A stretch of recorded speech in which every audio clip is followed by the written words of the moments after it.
hindi pala basta kabilang ka lang sa bayan ng Diyos.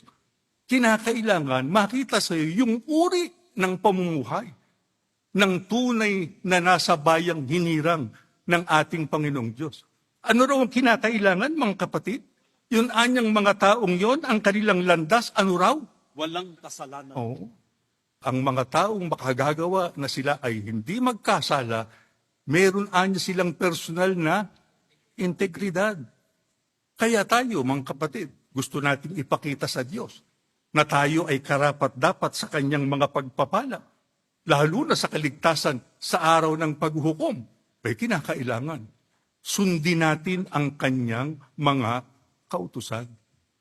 Huwag tayong papayag na nalalabag natin yung mga kautusan ng ating Panginoong Diyos.